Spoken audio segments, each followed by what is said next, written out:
Are FHA loans assumable? And if they are, how does one go about assuming a home with an FHA mortgage? That is what we're going to talk about today on the inBLOOM podcast. I'm Josh Bickford, and this is episode number 23 of the inBLOOM podcast, live at 9 a.m. Mountain, Monday through Thursday, on YouTube, on LinkedIn, and on Facebook. Here we have a cup of coffee together. We talk about what it looks like to thrive in life and in real estate. We peer around the corner as to what's coming and what's next, so that when it arrives, you're already there. And you stay in front of the market and you're not trying to catch up, or worse, look backwards and go back to a market that doesn't exist anymore. We're not going to do that. We're not going to be afraid of the future, and we're going to thrive. So the best part of the real estate industry culture, I've always thought, was when we sit down together, have a cup of coffee, and talk about our dreams, our plans, our struggles.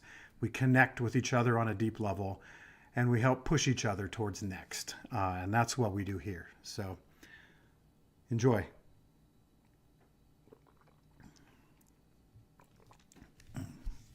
Yum. So yesterday, we talked about why somebody would assume a mortgage as opposed to originate a new one. And we went through 3 reasons for that. This week, I'm going to go through the different assumable types. I think the assumable mortgage is what's next. It is going to be the thing that is going to, I've said many different versions of, save people's bacons, drive the market, bacons, save people's bacon. This is definitely something that is going to be a huge driver of the residential real estate world over the next few years. Right now, the supply and demand is still off kilter enough that we haven't seen a capitulation from sellers. We haven't seen people say that they're willing to give up that 3% interest rate for something else. And so we're ahead of things a little bit, but I promise you, once this economy accepts that the Fed's not going to pivot, and once we realize that we're in for the long haul, all of a sudden these assumable mortgages are going to come right to the forefront, and you are going to be ahead of the market, ready to go. So FHA mortgages, so assumable mortgages are government-backed mortgages.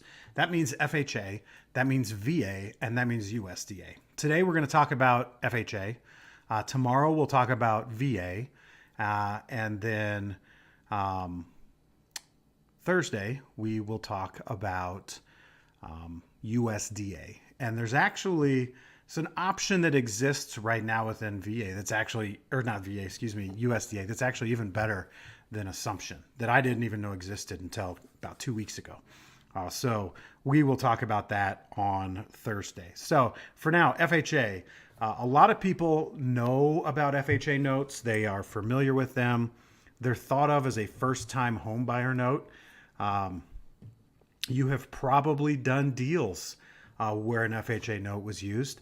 The appraisals are a little bit stricter, so sometimes sellers don't want to use them on a flip. They have to have a certain title seasoning, so that's another reason why they might not allow for an FHA mortgage.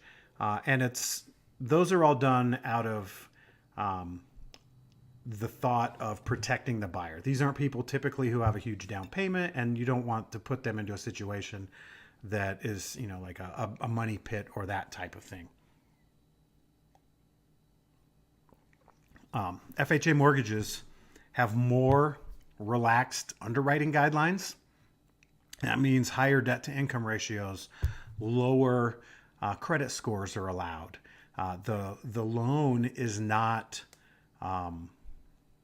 the insurance is actually backed by the United States government. So they're looked at as good investments because of that. You have to make a 3.5% down payment on a new origination. And then kind of the downside to FHA and why somebody might choose a different route is you pay an upfront mortgage insurance and a monthly mortgage insurance. And if you don't put down at least 10%, which very few people ever do, you have mortgage insurance the whole time you have the note. Now on a assumable deal, you're not going to have upfront mortgage insurance because that's already been paid. And if it's 3% with mortgage insurance, it's still way cheaper than 7% without it, for sure. So nobody's going to give a crap about that mortgage insurance when they're looking to assume something, because the payment is going to save them $500, $600, $700 every single month. And over 10 years, $100,000 kind of thing. It's crazy. So when it comes to assuming an FHA deal, the most important, I skipped the screen that I was going to use here. The most important thing, and this is how you find if an FHA deal is assumable. There's something called lender overlays. I do not believe, I can't ever remember a time that I saw an FHA note that wasn't assumable, but there are lender overlays. It is possible you'll come across that. So what you're looking for on if a note is assumable, there's a clause in the mortgage that would be filed with the county, or the sellers would have on file somewhere. It says this: if you sell or transfer this property to another person, your lender, and then there's two check boxes underneath.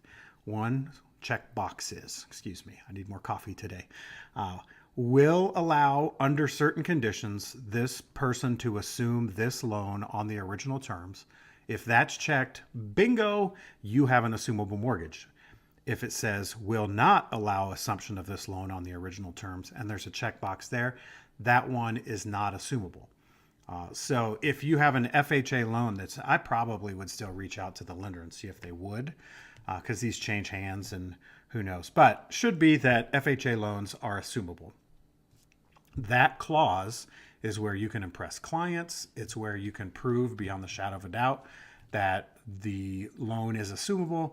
That is awesome. So let's see here.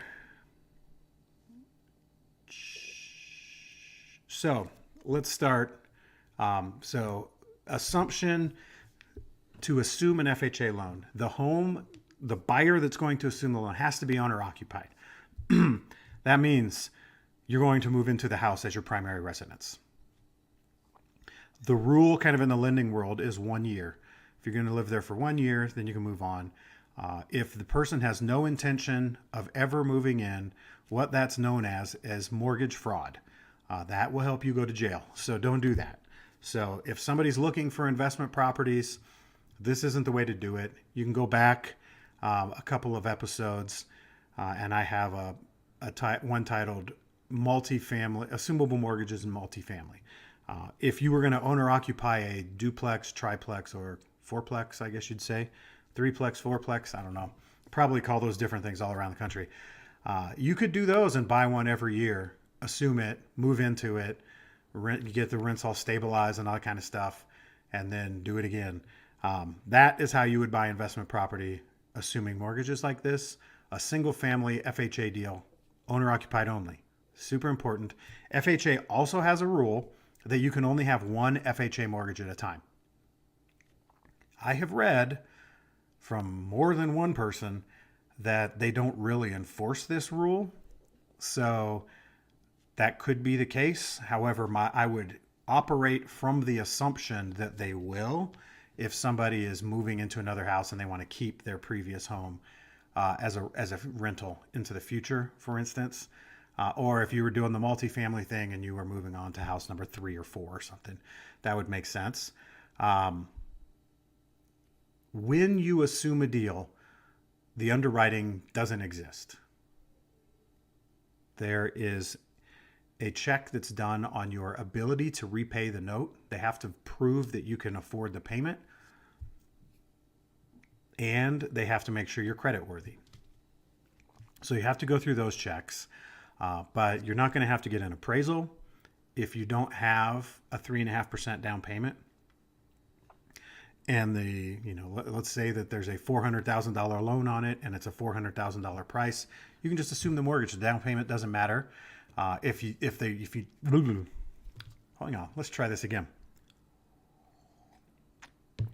If you are like if let's say it's a $300,000 note and a $400,000 house and you don't have $100,000 in cash, you can get a second mortgage.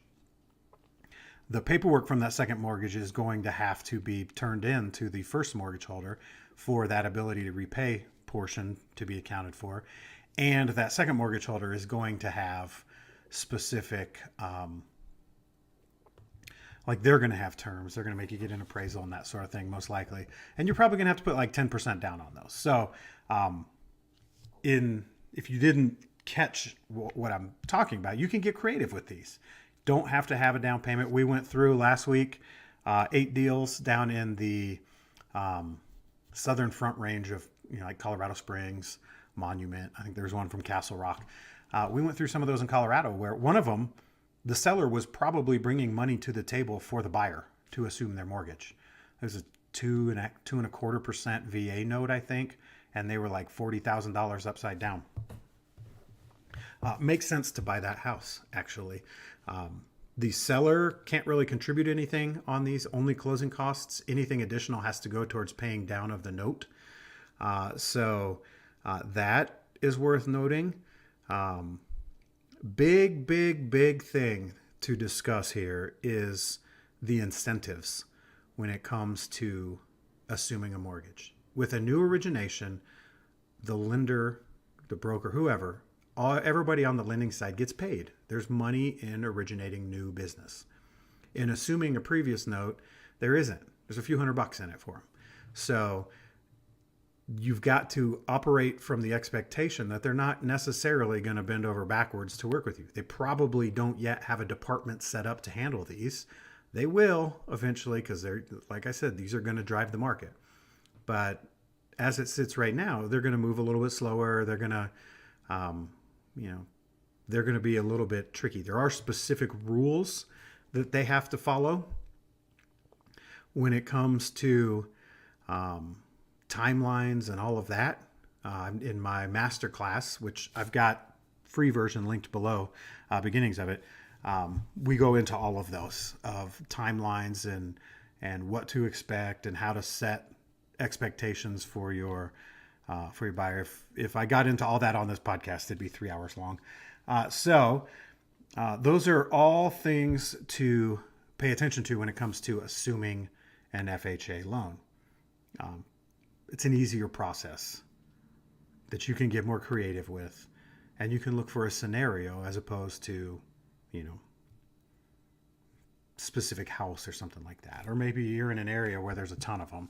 There'll be lots of options.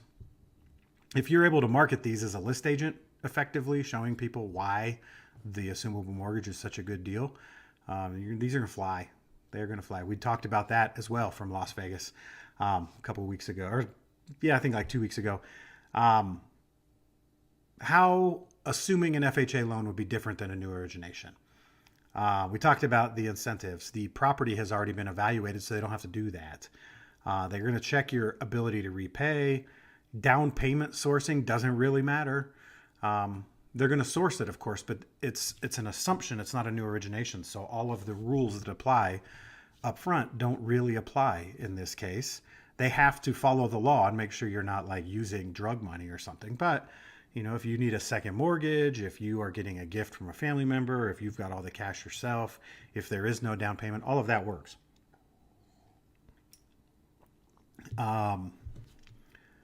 Sources or the lender overlays we talked about. Every lender will be a little bit different to work with. And an overlay is simply additional rules. If you think of like a highway or guardrails on a bridge kind of thing, lenders have to their kind of guardrails are the performance of their portfolio and the amount that they're originating. So if they start to go off the rails that the portfolios, they're going to tighten all their standards up and add rules on top of the minimum standard. And if their portfolio they're originating is perfect, they can loosen their guidelines a little bit to increase the amount of business that they have. So those overlays will come into play a little bit when you're assuming these. Seller of the property will be involved. Obviously, their loan is being assumed, so they're going to be involved in the process. They're going to be the starting point to begin the assumption process. And timeline on these, it's a little bit different. It's going to take a little bit longer for a while until we really get these things ramped up. There are specific rules. Again, once you get all the paperwork in, you're on an official timer. And it's going to be a learning experience for the first couple of them. That's why we talk about that also in my course. Like the free version that I have that's linked below. Well, the first lesson is linked below. It's right here on YouTube. The free one is bullet points. Go figure it out yourself. Lots of people like that. If you're wired that way, it's fantastic for that. If you're somebody who wants to deliver excellence from the very first one and kind of deep dive to understand everything, that's what the whole masterclass is for. And coaching and all that kind of stuff is in there as well. So kind of in closing, the reason we talked about yesterday someone would assume the loan is because there's no volatility in rates. The market movement doesn't matter as much because there is extreme affordability and you're going to pay the deal off faster. And when it comes to FHA, they're easier on the underwriting side. They don't have an appraisal. The fees up front are less. You're going to save a ton of money. Nobody's going to care about the forever mortgage insurance because the interest rate is so much less that you're saving a ton. You're going to pay the house off faster. And you can find deals where you don't have to put 3.5% down. They absolutely exist right now for sure. The sooner or the more recently the purchase was made, the more likely that is that there's a smaller gap. Obviously, if they purchased the house in 2015, there's probably a much larger gap than if they bought it at the beginning of 2022, for instance.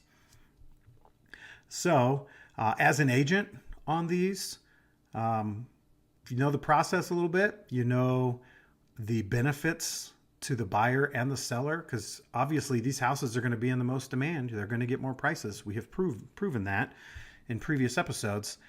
These present an unbelievable opportunity. Like, here's something that you can afford, that you're going to pay off faster, that you're going to skip the volatility of trying to guess at what your price point needs to be as rates bounce around. Here, it's all right here. It's awesome. Like these are unbelievable. So that is assuming an FHA mortgage. If you want to learn more, there's a link below for the YouTube class, or on YouTube's the first lesson from my free 3-lesson course that you can take. And then if you want to deep dive from that, I have created the entire masterclass. That one does cost money and it can be paid at once or over 3 months. And there's community and class and hours. There's hours of class in there, and we'll have live Q&As and all sorts of other stuff to really benefit you, because this is going to be the thing that keeps people in the business. There's going to come a point where the real estate market is just going to grind to a halt.